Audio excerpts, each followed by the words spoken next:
ছিল আমার বাবার, আমি সভানেত্রী। সেই যোগ্যতায় আমি হয়েছি প্রধানমন্ত্রী।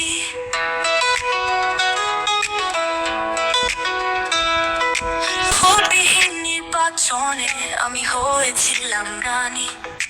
কেউ প্রতিবাদ করলে থামাতে আমি জানি। অন্যায় অবিচার করতাম সুযোগ পেলে, প্রতিবাদ করলে আমি জেলে দিতাম ভরে।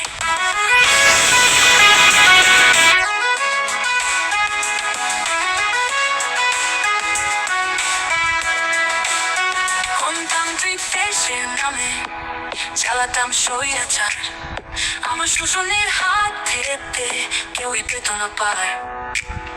তোমরা আমায় চোর বলো, দুঃখ নেই তাতে, বাকি জীবনটা কাটবে আমার চুরি টাকা খেয়ে। আমি এখন বুড়িরা মানুষ, বয়স এখন 80। জানি আমি দেশে গেলে তোমরা দিবে মরে ফাঁসি।